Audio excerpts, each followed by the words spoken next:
What else do you see in your experience in terms of the big challenges that people face with their sleep? For most people, it's screens. Screens is the big thing. Most of us, we're on screens all day. We go home, we watch something to unwind.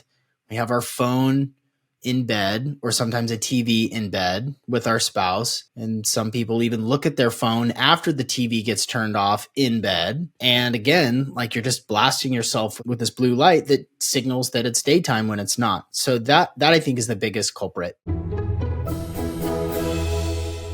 Sean, welcome to my show. I am so glad to have you here with me today. I'm so excited. The first time that we spoke, there was such good chemistry and vibe. So it's my honor and pleasure to be on your podcast now. Oh, thank you. I appreciate that a lot. Sean, could you start off by giving us a little bit of your background and your journey into health? And I would love to get your take as well on what is biohacking and how did you get into it? Yeah. Well, back in 2012, I bailed on my well-paying corporate job and decided with zero experience to open a flotation therapy center.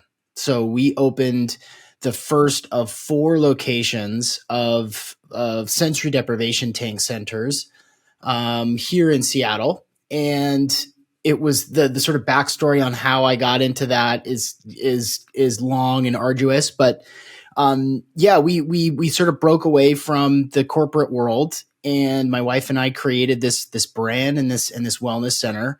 And for those of you who don't know what flotation therapy is, it's a sensory deprivation tank, isolation tank. You float in 10 inches of Epsom salt water for brain health, physical recuperation, and sleep help. And it was there where I just went all in, like I tend to do on various things, and went really deep into the world of performance optimization. And after that, I started to take a look at nootropics and supplementation, biohacking, really just threw myself at it completely and learned so much in a short period of time that I was really kind of distinguished myself, that I knew a whole bunch about gut health and brain health and sleep hacks in a very short period of time, and thought, you know what? I want to share this with a wider group of people. And so I started my podcast, Optimal Performance, and I got my coaching certification and started to coach people right away. And that man, it seems like yesterday, but now I work with people from all over the world. Really, I've got a politician in India. I've got a land developer in the UK. I've got people up and down the East and West Coast. I work with professional athletes and television stars and CEOs and other people, C-suite executives. And my focus is really on getting the best out of you, is helping take the talents and the skills that you have and amplify them and remove the things that are in your way of being the best version of you that you can possibly be. And it's this unique combination of health optimization, which is brain and body, and I'm addicted to it. I do it every single day. Like I'm the guy with the cold plunge. I'm the guy eating raw liver and fasting for 3 days. I'm actually on a fast right now. And I researched this stuff so extensively, and I test it on myself, and then I share it with both my audience and my clients. And there's nothing quite like getting someone into a place where they have this massive breakthrough and their life changes. Like they're sleeping finally, or, their hormones are back on the right track, or they're thinking clearly. They don't have brain fog anymore. And that level of transformation that I help people through is just like fuel in the fire every single day. So that's the elevator pitch. And Sean, I'm so glad that you've talked about that, because one of the many insights that I've learned from you is around brain hacks. And that's something I would really love for us to talk about today, because when we work with high achievers across any industry, the one thing that they use all day is their brains. Yet, how many of us don't actually know how to look after this super tool, this superpower? So, how about you tell us what you know about how we can start hacking our Yeah. brain?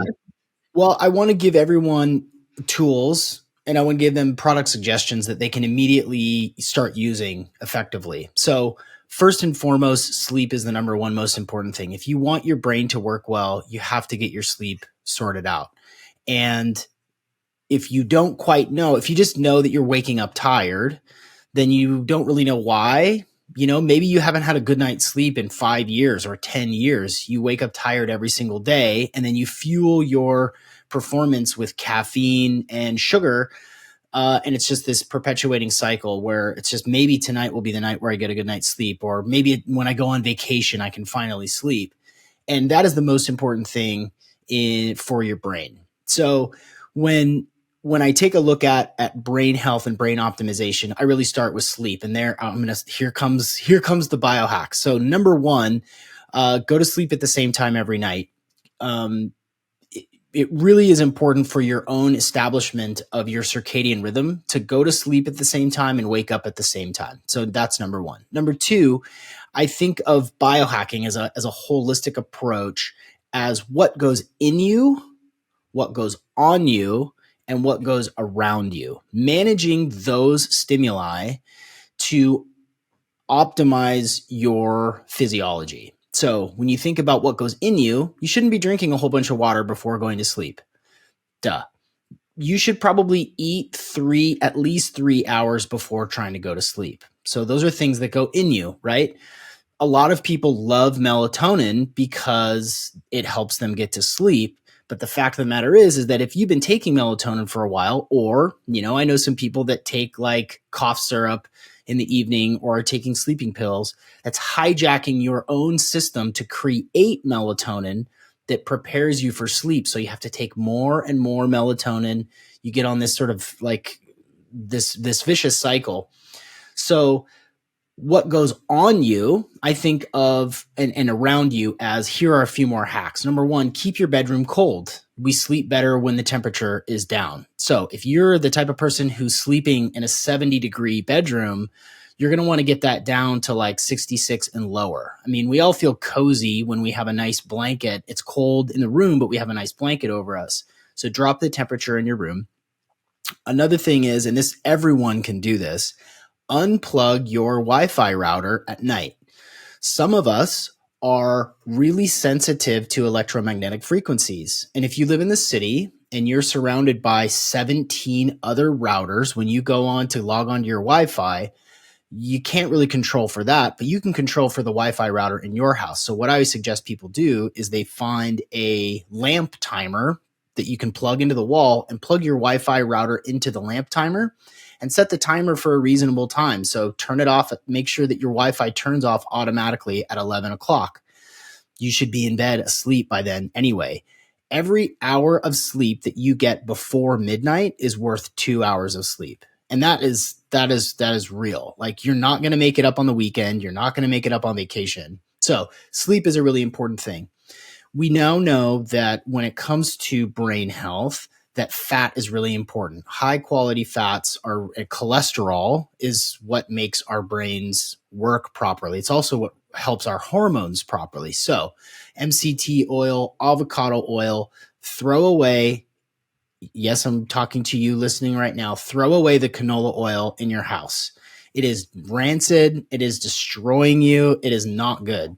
Cook with avocado oil, get good fats.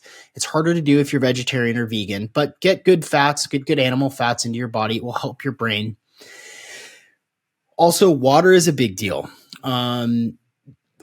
This is a Charlene, I'm understanding now that like I could just keep going. So if at any point, if you're like, okay, we get it, let's move on, just interrupt me. Please feel free. No, not at all. But I'm just wondering, before you move on, can I just be really cheeky and push back on something a little bit? And because I feel like I'm hearing our audience's start right now, and they're thinking, oh, I love this advice, but Sean, here is the thing. I love what you're telling me about getting my sleep in order and going to bed at the same time and the hours before midnight. But I have tons of work and I have emails Yeah. and I have workload. So if you get that objection and if you get that pushback, what would you say to them?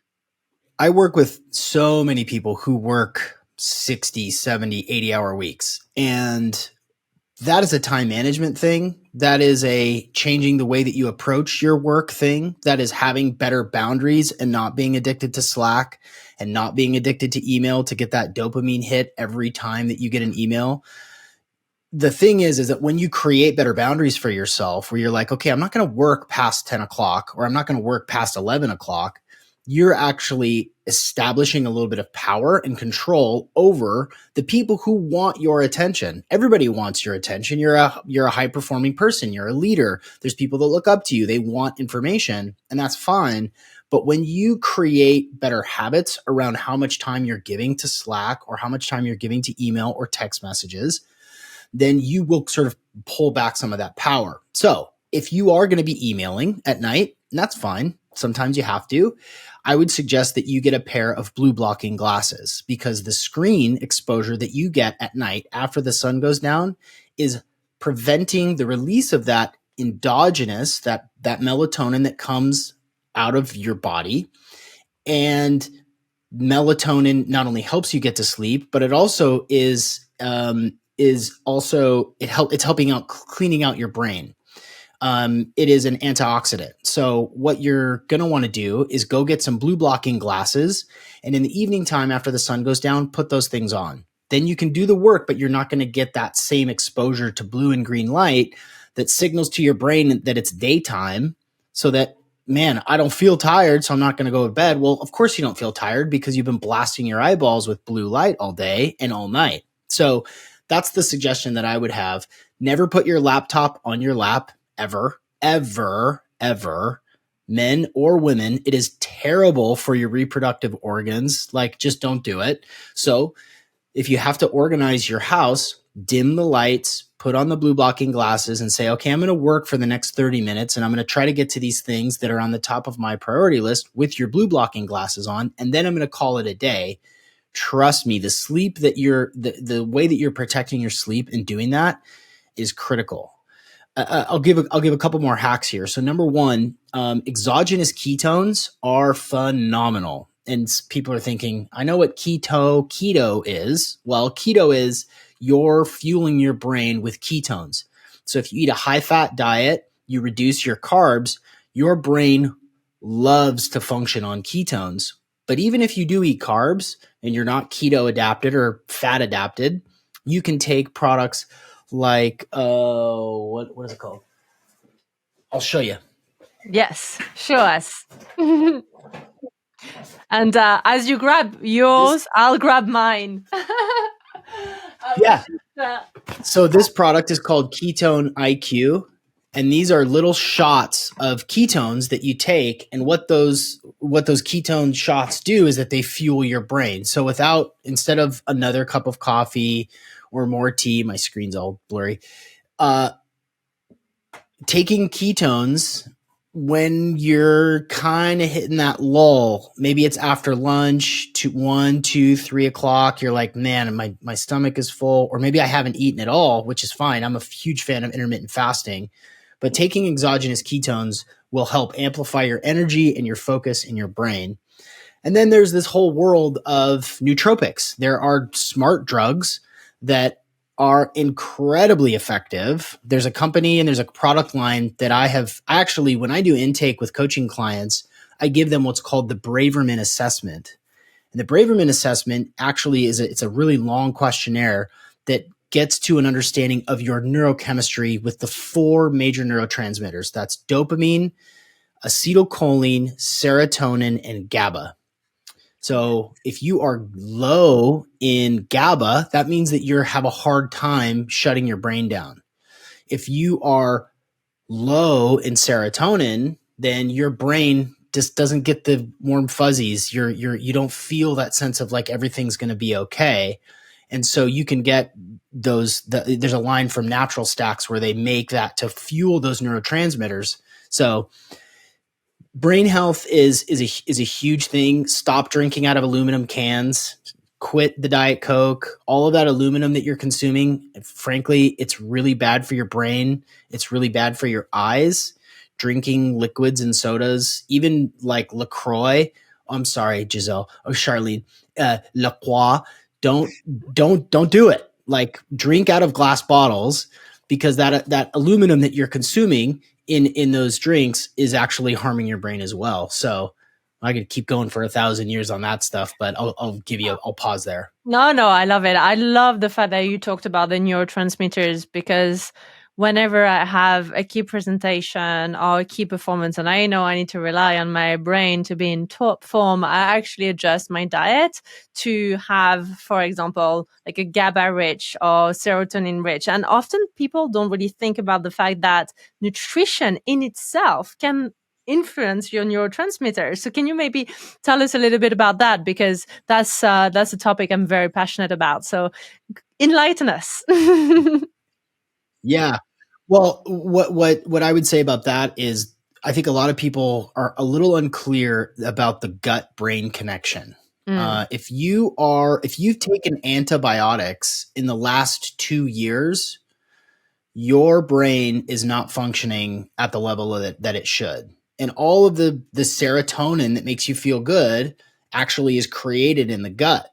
So if you are eating sugary foods, if you're eating whatever, damaged oils, or, too much, corn and stuff like that, you're not fueling your gut that has a connection to your brain that helps you think clearly. So one suggestion that I have is to take a couple, and I'll just give people solutions here. A couple of products that I really love that I've seen have major, major differences for people's cognition. One is a product from Bioptimizers called P3OM. And that is, by all accounts, the strongest probiotic in the world. It is like the alpha probiotic. It's super strong, and that will help repopulate your gut with good microbiome, with good, basically, cooties, good bacteria in your stomach that will help you think clearly. There's also a product called Ion. It's ION, and it's fulvic acid. It's basically liquefied dirt. It's just mineral rich, doesn't really taste like anything, but it's this clear liquid that will help heal your gut. There's this massive connection between how your gut functions and how your brain functions. And so that's how I think of the sort of neurotransmitter action, and how we can hack that. If you have a board meeting coming up, you're going to want to get lots of good sleep, and you're going to want to even potentially experiment with fasting, because it will activate autophagy. It will get your mind thinking clearer. So, eat dinner Sunday night and don't eat again until Monday night. And I bet you, once you get past that initial phase of like, ooh, I'm really hungry, and you move past that, you'll find that your brain sharpens a little bit. I do a 3-day fast once a month. Men especially, we don't have this this biological sort of cleansing thing that women have. We don't get to let go. We don't have, we have a moon cycle, but it's a much different physiological experience. So experimentation with fasting, intermittent fasting, or even 1 to 3 day fasting could change your life. And I'm, no exaggeration. I completely agree. I love intermittent fasting, and I like long intermittent fasting as well. So I'm a fan. I do quite a lot of OMAD as well. And I find that when I'm on that one meal a day, it just gives me something to look forward to, and it feels very primal. It's a bit of a, feast and famine type of situation. And it's quite exciting as well, because then you can have this really beautiful meal that you can enjoy and curate. I'm wondering here, Sean, if we have listener thinking about, processing all this information, but again, thinking, how does that translate with my corporate environment? Meaning, I'm mostly in the office. I don't necessarily have the time to go out for lunch, or I need to choose, convenient lunch options. They mostly work in big offices. Is there a sweet spot here where someone in this world could optimize their nutrition to hack their brain while living in the constraint of the corporate environment? Everyone listening right now should try this for a week, right? Try this for a week. In the morning, skip breakfast and just do AG1. AG1, formerly known as Athletic Greens, it's everything that you've heard about it. It really is. It covers your nutritional basis for the day. It's a green drink that you drink in the morning. Some people love it. Some people tolerate it. I like it. My kids like it. My wife likes it. Do that in the morning and don't eat breakfast, right? Of course you have meetings. Of course you got to fire somebody. You've got, some presentation you're working on, some negotiation that you're in. Drink a cup of AG1, drink your coffee like you normally would. What I would suggest is just skip lunch, right? Like it's sort of a nuisance sometimes anyway, getting a piece of pizza from down the street, door dashed to your office is not a good option.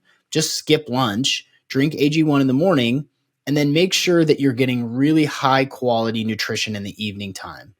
For most people, in order for them to stay lean and fit, there's a protein minimum that each of us need, and that's 1 gram of protein per pound of body weight every single day. So if you're a 125-pound woman, you need 125 grams of protein every day. You can get that from steak, from fish, from eggs, maybe a protein drink at some point as a meal replacement, maybe even for lunchtime if you're not ready to really fast through the middle part of the day. What you'll find is it's convenient and it's easy. And then you actually are looking forward to dinner. Now, maybe you're going out with clients in the evening time. That's fine. Get the steak. It's badass to get the steak anyway. Get the steak. Just do it. Like, Get you'll the love it. steak. Get that protein minimum. Get it. Just eat it. It's awesome. And so that's how I would suggest that people do it. AG1 in the morning, lots of great water, not out of a plastic bottle, drink out of glass. So drink Gerolsteiner or San Pellegrino out of a glass bottle or Topo Chico. Drink that throughout the day because it has minerals in it. And then in the evening time, plan around having good dinner, whether it's your wife or husband that's at home cooking so you can go home and eat a great meal. I'm telling you, if you do that for a week, you will change. You will notice a major difference. I can confirm and attest to that. Those are my best weeks. I love to eat that way. And keeping the hydration up. I find it fascinating how there is a fear of salt and a love for sugar. I don't know how you feel about that, but I find it absolutely amazing that people will be drawn to the biscuits and the muffins in the offices, but would think that you're about to die because you're the one that puts salt on your steak. So I don't know if you've seen that perception as well, but I'm personally of the opinion that I believe in really high quality salt, and I actually have quite a lot of salt, and I bring my salt with me when I go out because I like to have Yeah. very high quality salt, not table salt. But I don't consume processed sugar per se. I will have, of course, the sugar from fructose and fruits, but not processed sugar. And yet there is still a perception that salt is the enemy and sugar is the go-to. Can you share your opinion on that?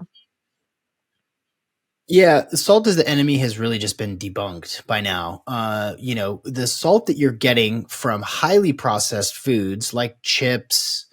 There ultra processed foods that have more than like 2 or 3 ingredients. That's the problem. That's the culprit. So it's bad on your digestion. It's nutrient depleted.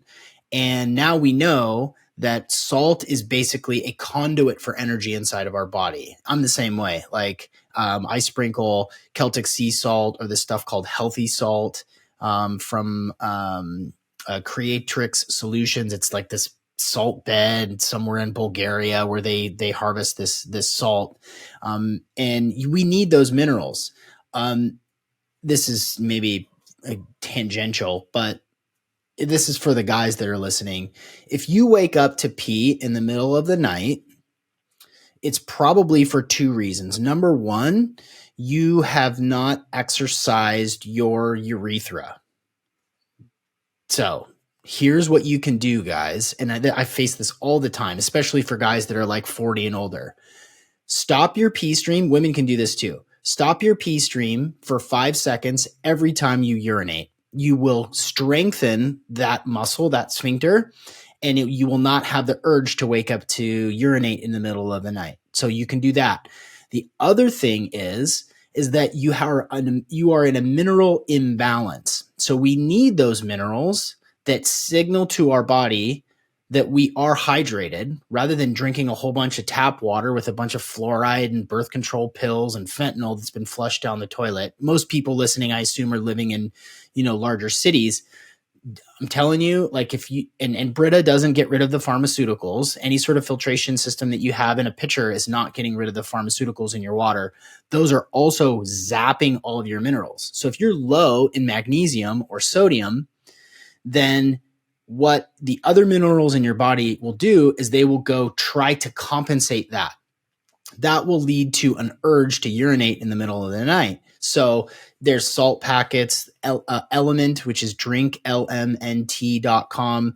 That's a great drink mix. It tastes good. It tastes like kind of like a salty margarita. They have like 20 different flavors. That helps fuel your brain. It gives you energy. Yeah, sugar's played out, and this myth that salt is bad for us is a misnomer. It's really the highly processed, ultra processed foods that are nutrient depleted. That's the real culprit. Absolutely. What else do you see in your experience in terms of the big challenges that people face with their sleep and any holistic remedy around it? What would you say are the big challenge that you see? Yeah, I think for most people, it's screens. Screens is the big thing. Most of us, we're on screens all day. We go home, we watch something to unwind. We have our phone in bed, or sometimes a TV in bed with our spouse. And some people even look at their phone after the TV gets turned off in bed. And again, like, you're just blasting yourself with this blue light that signals that it's daytime when it's not. So that I think is the biggest culprit. The other part, which is obvious, is exercise. If you have not used your body, if you didn't get your 10,000 steps, if you didn't sweat, if you didn't work out that day, you haven't really earned that recovery. Like, our bodies were made to walk 17, I forget what it is, 7 or 17 miles a day. Like, our Paleolithic ancestors walked all day, every day, and then they put their head down and they were out cold. So exercise during the day is a massive sleep enhancer. And then the other part of it is, Sean, I don't think just your routine. I was going to say here, I know you said that's an obvious one, but I don't think it is that obvious for most people that work sedentary office jobs. I know you're into performance and fitness, but most of people that I work with don't have their movement dialed in. Prioritize it. It's worth waking up. It's worth going to bed earlier and waking up earlier to get that workout in. You feel like a superhero too when you work out before going into the office or before setting up your workday from home. You feel like superhuman. You feel strong. You feel focused. You feel like, man, I already got that out of the way. The rest of the day is going to be a piece of cake. Like, I'm a huge fan of introducing adversity into your life so that it puts everything into perspective. That email that you got is not life or death. That challenging negotiation that you're in, not life or death. So what you're doing is, when you're sort of microdosing adversity, when you're having little moments throughout the day, throughout the week, where you're doing things that are hard physically, you're establishing a healthier and a more calibrated temperament throughout the day. You think better, you think more clearly, you're more disciplined. And then when it's time to go to bed, it's like, no, I got my steps in. I worked out hard. I lifted something heavy this morning, And now it's like the body's like, okay, I'm ready. I earned it. I'm ready Mm. for sleep. Because the truth is, Sean, I'm completely agreeing with you. And I find that when I have a hard or a quick run in the morning before I work, that's the hard bit. And then I am almost happy to go and sit down because like, ooh, right? Or to Yeah, stay standing at my standing right. desk. But you have your win. Your first win of the day is you got it out of the way. And then Yeah. it's a nice feeling to start with that mindset. I just wonder here if we could take a bit of an archetype story and live in somebody's shoes for a moment. Like, can we walk in Matt's shoes for a moment? And Matt is coming Yep. to you, Sean, because he's really struggling with his sleep. Really, he thinks he's tried everything, but here's what he's doing at the moment. So he works 14 hours a day in an office, sat down. He takes the metro or tube to commute. So again, sat down. He goes from his bed in the morning, alarm goes on, to his phone, to the transport, to the office, sits through all hours, and then comes home after having sat again on the metro or the tube and watch the news, the TV, eats takeout because he has no time, and then he tries to go to bed. And then he calls you and he's like, Sean, I can't sleep. Yeah, couple things. So number one, if you don't make time to go to the gym, that's okay. You can work out at home. You know, you can afford a Peloton. You can afford my favorite piece of exercise equipment on the planet is an exercise system called the X3 bar. It's resistance training. It takes literally 10 minutes to do. It's all I do. Like I'm lean and strong. I'm in the best shape of my life at 40, and this is all I do for weight training. It literally takes 10 minutes. It's easy on your back, it's easy on your joints, but the reason it's called X3 is because it enhances your ability to put on lean muscle mass. It's hard. It's hard. I'm not telling you it's easy. It's hard, but it's 10 minutes so you can fit it in anywhere, especially in the morning, and that will set you up for sleep later. The other thing, if you are sitting, working, commuting home, sitting, trying to unwind, maybe you reach for a cocktail, maybe you reach for, your cannabis pen or whatever. That's what people do. I get it. One thing that if you can make this work, and this is fairly impractical for people living in big cities, but there's this essence of grounding, this idea that if we are never putting our bare feet on the ground, literally like in the grass or in the dirt, there's a phenomenon that happens, and this is really well studied, really well backed by science. You are literally putting your supercharged ions, electrons in your body, you're literally releasing them back into the ground. So barefoot on the ground for 10 minutes if you can, you will feel like a different person. This interesting thing. Most people when Matt goes on vacation, he's like, "Man, I feel great. I feel amazing. Like I'm sleeping better. Finally I get to relax." Well, yeah, you're still thinking about work. You're still thinking about the things that you have to do. But the fact is, maybe you're on a beach, you're barefoot in the sand, and you are actually releasing those highly charged ions back to the earth. You're grounding. Inflammation goes down. You're preparing yourself for sleep. You're more relaxed. Like there are lots of scientific studies that show how profound an impact it is when you have bare feet on the grass or in the sand. So one thing that you can do to hack this is to buy a really high quality grounding mat. You can find them all over the place, but it's literally you can buy a big one and put your feet on it under your desk. You may kick your shoes off. We're walking around in rubber soled shoes. We're living up in high rises. We're on the bus. So your feet are never actually touching the ground. And when you buy a grounding mat, either you have that at home or you have it at your desk, and you put your feet on the grounding mat that's plugged into the ground in the outlet in your office, because that ground, there's two lines, and then there's a little dot underneath. That is the ground. That eventually makes its way literally down into the earth through a copper coil. So the essence is the same. When you have put your feet on a grounding mat, or you could actually put it on your desk and rest your wrists on it while you're typing, you are effectively grounding the same way that you would if you were walking around barefoot in the grass. So that's another way for Matt to like calm down and relax. Maybe you don't notice it in the first couple of days, but after a couple of weeks, you'll realize that you actually do feel a little bit more calm. Matt feels a little bit more relaxed. His body is prepared for sleep in a different way. It's kind of an interesting sensation, and it's kind of hard to like really sense unless you are really bodily aware, but that's a huge solution for people.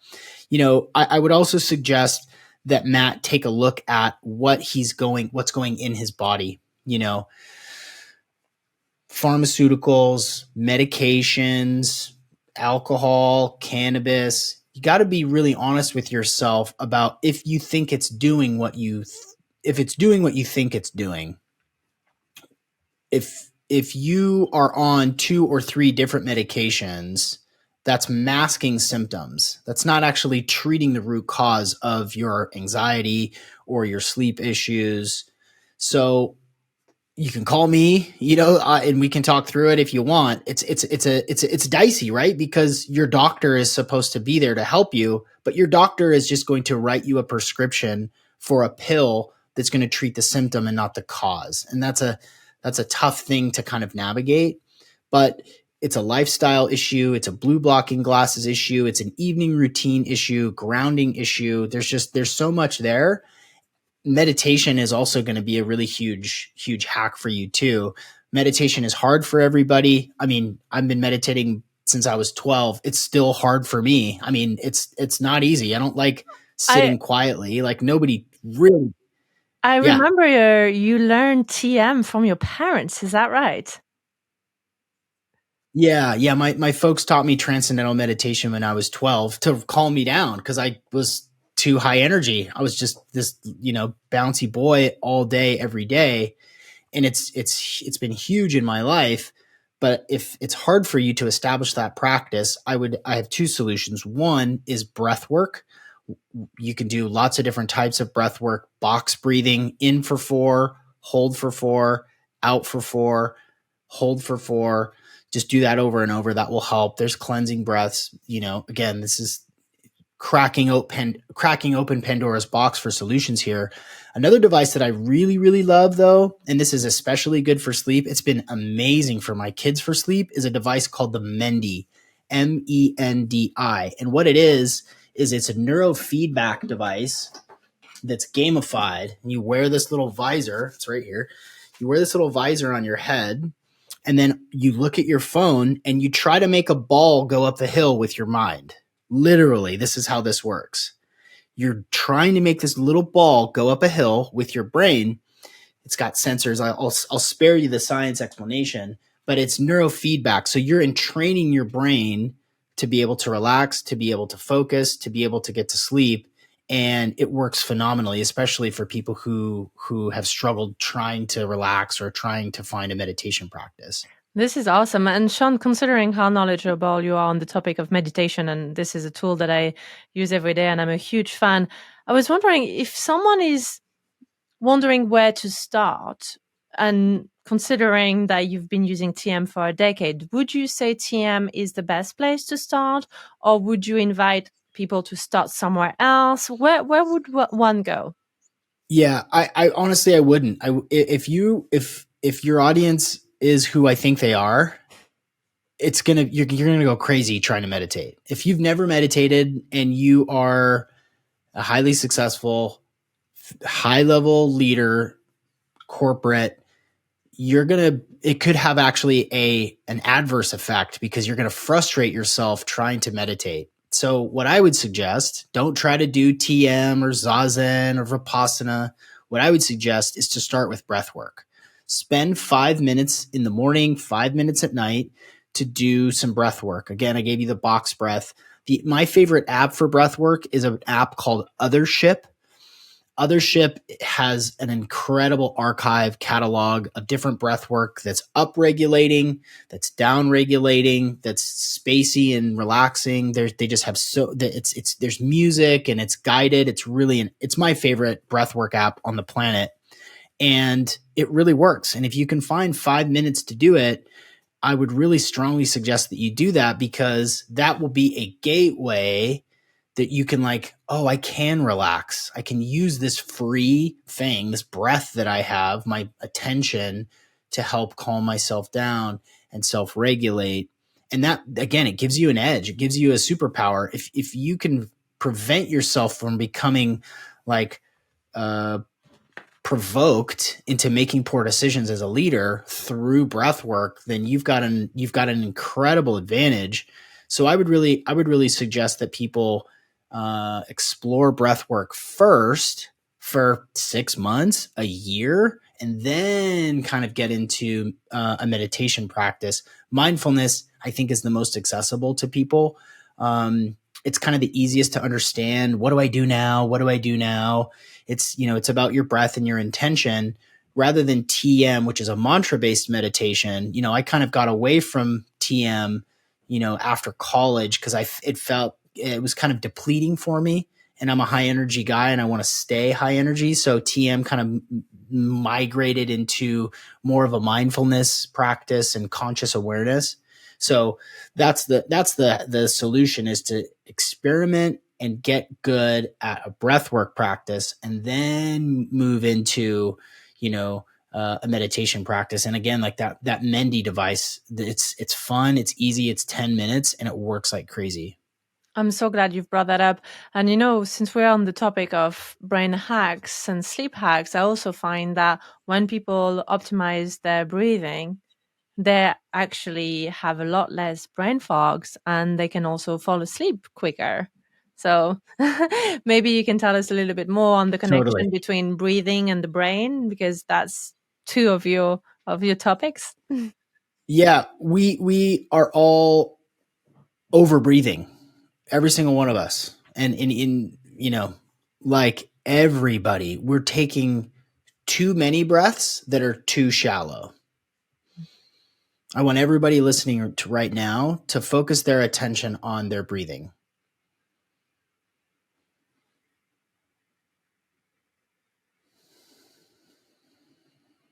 You already feel calmer. 5 seconds in and 5 seconds out, if you reminded yourself just how good that feels to slow your breathing down, breathe down to the bottom of your lungs, down to your diaphragm, 5 seconds in, 5 seconds out through your nose, you will think more clearly. You will be more relaxed. It is insanely helpful. And it's on demand. If you're in a high pressure situation and you can learn to pause or direct your attention back to slowing your breath down, you will find that you're making better decisions. You have more poise. You have more focus. You're less easy to rattle, and your decisions get better. So that hyperventilation that all of us are doing, sometimes through our mouth, it's you're not oxygenating your brain effectively. One cool hack for this, and actually, I gave this to an entire C-suite of this company that I work with, is vagal tone. And this is a whole other let's chapter. Bring it on. Let's yeah. Humming, literally just sitting there humming for 5 or 10 minutes, tones what's called your vagus nerve, and it regulates all sorts of things in your body. Like, I'll let you Google it later to figure out what the vagus nerve does. But the hack is, before you jump on a call or have a presentation or a meeting, sit quietly and just hum to yourself. Hum your favorite song. Make sure that the breathing that you're doing is nice and regulated through that humming. It tones your vagal nerve, your vagus nerve, and you'll find that you're less stressed, you're more focused, you're more relaxed. I got this entire executive team to start doing humming before calls, and they're so much more productive. They've actually shortened their meeting length because all of them are doing this humming before meetings, and everyone's focused, everyone's on task, everyone's thinking clearly, their decision making is going up. I mean, I don't want to take all the credit for the growth in this company, but they've now been humming before meetings for the last like 3 months, and everyone has said to me, Sean, this is amazing. Like, it's so corny and cheesy to sit there and hum to yourself, but it works so well that they've continued to do it, and it's bringing results. It's really effective. Take the credit, Sean. Take it. Okay, I'll take the credit. I love that you brought that up. It's so also one of the breath work that I've learned in India. And I love that you started with the coherent breathing, right? The 5 second in, 5 second out. It's a super tool. It's a superpower if you can do that. And again, like you said, it's with you all the time. And for people that say they don't have time or they're busy, you actually don't need to really take time to do it because you're breathing anyway. You're just choosing not to do it Right. optimally. You can use the same amount of minutes to do it well rather than to do it in a way that is not serving you. So it's the super tool. Definitely. Yeah, I Do agree. you tend to do your breathing routine or breath work when you get up, before you work out, during the day, after work? What's your routine? Yeah. Well, I'm so conscious of it now that I'm kind of doing it all the time. Mm. I will do some upregulating breath before exercise. So I'll go to kind of upregulate my body, get my blood pumping a little bit before I, go into the garage with my wife at 5:30 in the morning to kind of get my body and my brain going. And then in the evening time, I'll just slow it way down. Yeah, I don't really follow like a specific regimen. It's more intuitive, kind of in the moment, and it's really it's constant throughout the day. Do I need to get up for this thing? Do I need to come down for this? Before we jumped on this call, I hummed for probably 4 minutes before I logged into Riverside, and even in this conversation before I mentioned it, I was bringing myself back to my breath because we're in this flow state. There's this novelty, and I get excited, and I'm sharing all this stuff, and I'm having a conversation with someone I respect. So like I've got to kind of sometimes down regulate myself because I do get pretty jazzed up. But what I would suggest is to just kind of toy around with it. Everybody, you have this tool for you, let it work for you, and just tinker around, especially if it's not around necessarily exercise or relaxation. Just the humming, I think, could be a game changer for every single person listening. And that uprelate that nasal breathing that I was just doing, you can plug a nostril and do that one. There's the plugging nostril breath to like prime the pump Yes. for lymphatic flow and all that stuff. Like, there's so many different things, but I think keeping it simple for people to just be more cognizant of it. Why don't you indulge us, Sean? Why don't we do a bit of humming together? Okay, let's do it. Let's do it. Let's do it. So let's take a song that everybody knows, and we'll just hum happy birthday. We'll just hum happy birthday together, and we'll just slow it down. So follow my lead. So you don't have to close your eyes, you can keep them open, but take a deep breath in through your nose and out and in and out and in and out, and one more in, and then we'll hum.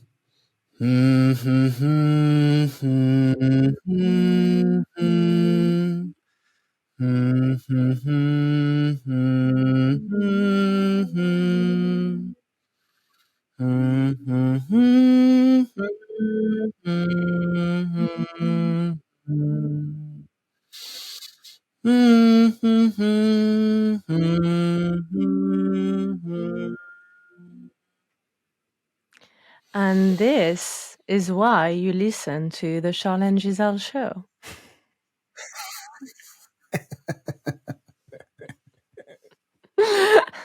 I love Pretty, it. pretty calm, pretty chill now, right? Pretty chilled. A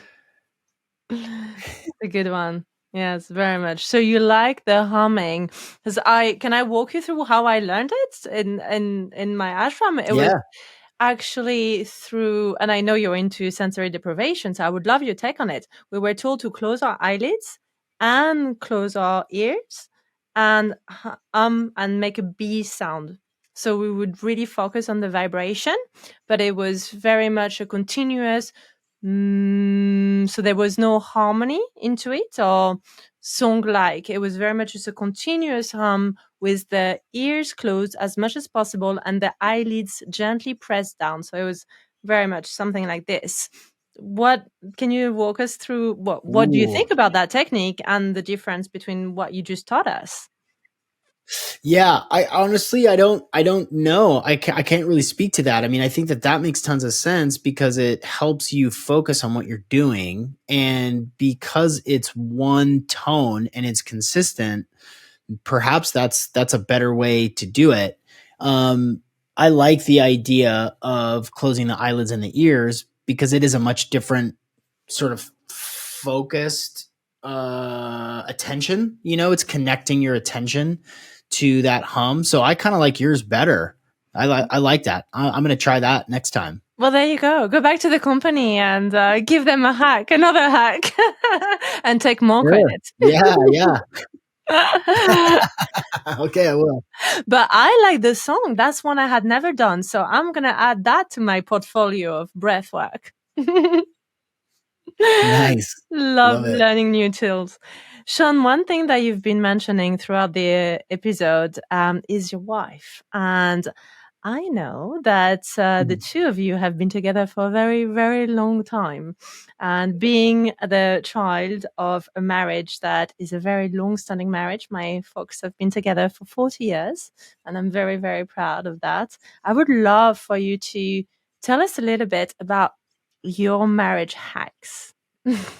Yeah. Yeah. Okay.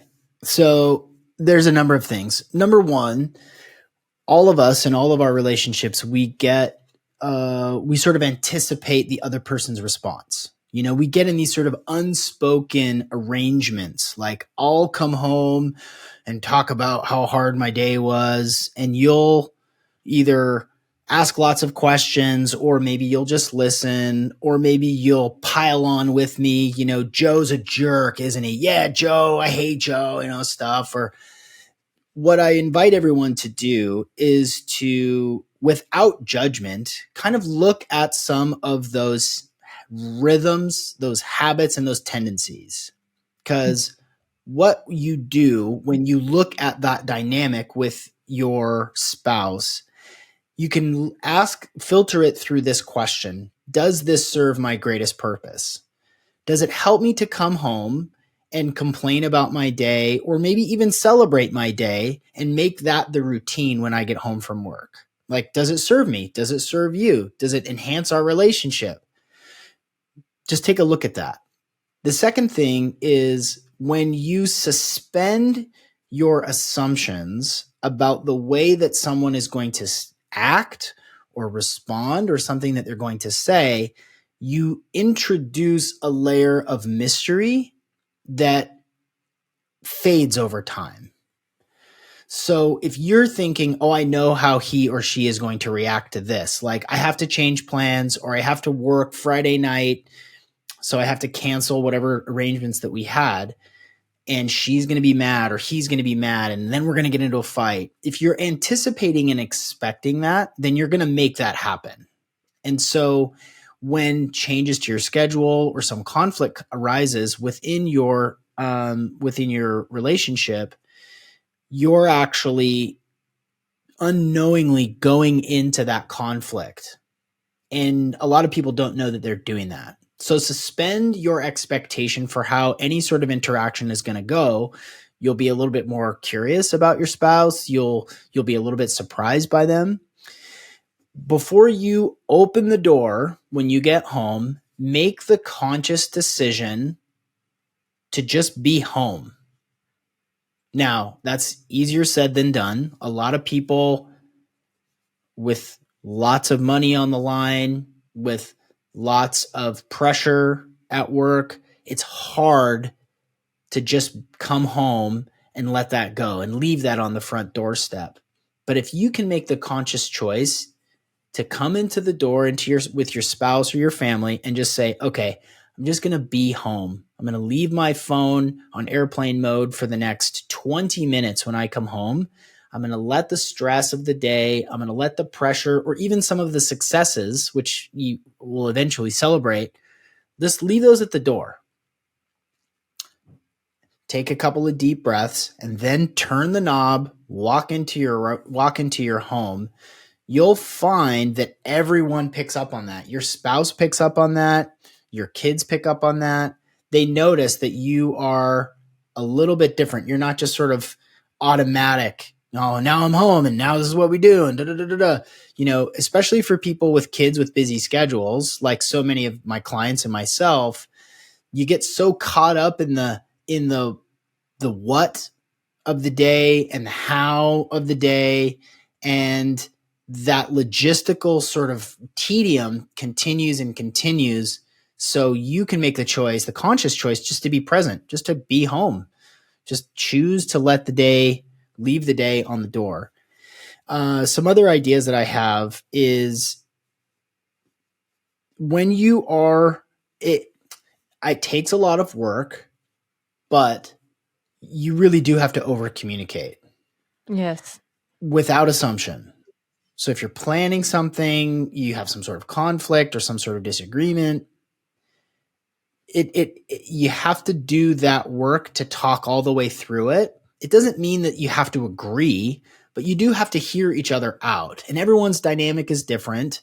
Everyone's got their own stuff that they're dealing with. But when you come to a place of understanding, then you can make a better decision. You can move through that sort of conflict a little easier when you drop your assumptions and just be willing to have an exhaustive conversation. It's worth it, because then you're not,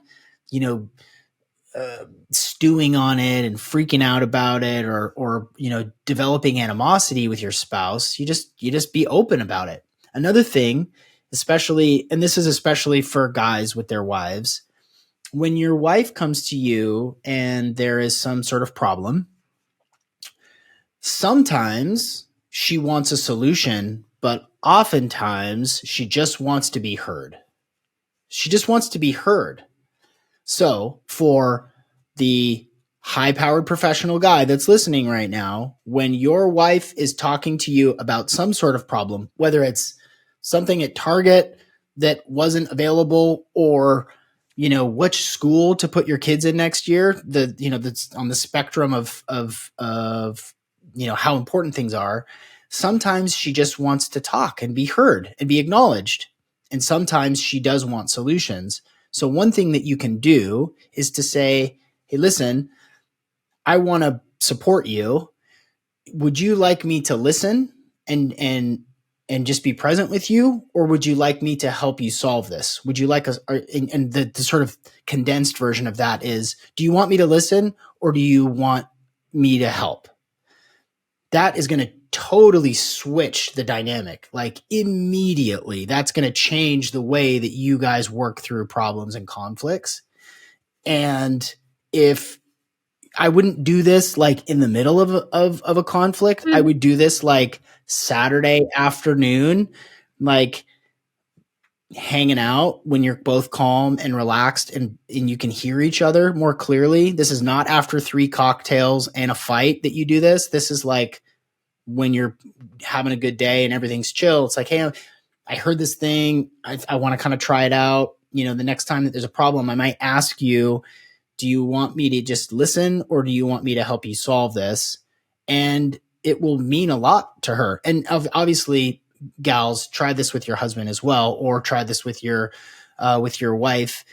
The other thing too, I got another one for you. And this is probably the hardest of the suggestions when it comes to healthy marriages and romance, especially if you are at odds or had you've been fighting recently with your spouse. It's 5 minutes of uninterrupted eye contact. This is the weirdest 5 minutes you could spend in your life, but all you got to do is say, hey, I want to try something. I hope you're up for it. I want to just set it. I heard a thing on a podcast. I was listening to, Charlene's podcast, and I want to try this. Set a timer for 5 minutes, set the phone next to you, and just look at each other. Look each other in the eye. No talking, no silly faces. Don't try to wiggle out of the exercise by being funny or whatever. But when you do that, when you have 5 minutes of uninterrupted eye contact, you really do deeply connect with the person that you fell in love with. The tiniest little shift in body language or squint is like amplified 1,000 times, but you see that person again. Maybe you see pain in their eyes. Maybe you see stress in their eyes. Maybe you see joy, or maybe you see someone that just wants to be in love with you again.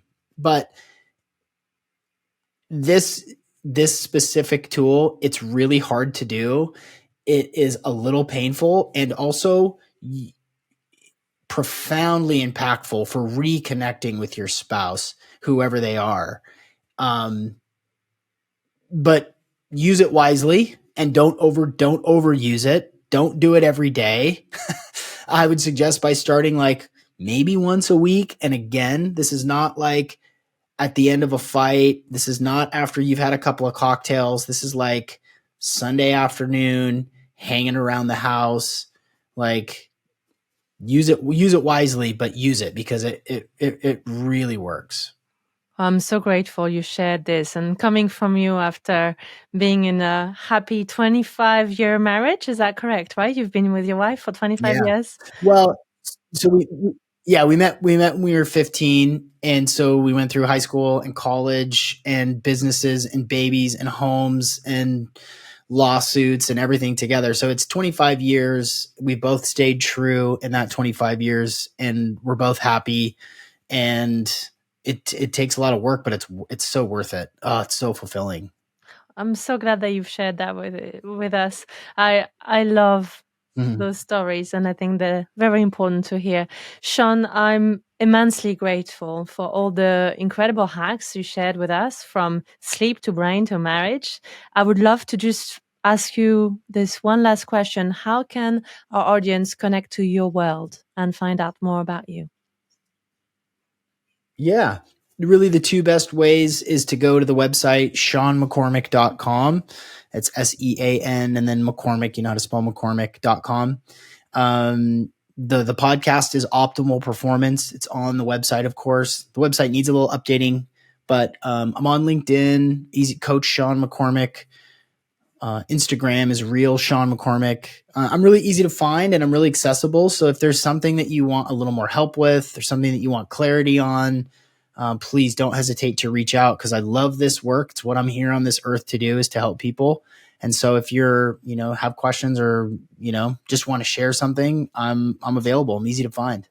Sean, thank you so much. I'm really grateful. And I wish you an amazing time with your family today. Mm-hmm. Thank you, Charlene. This was fun. Appreciate it. Thank you. Now that you've learned about the extraordinary power of breathwork to optimize your personal well-being and boost your professional performance, I have a gift for you. Download your breathwork ebook by following the show notes so that you can start your personal breathing journey guided by me.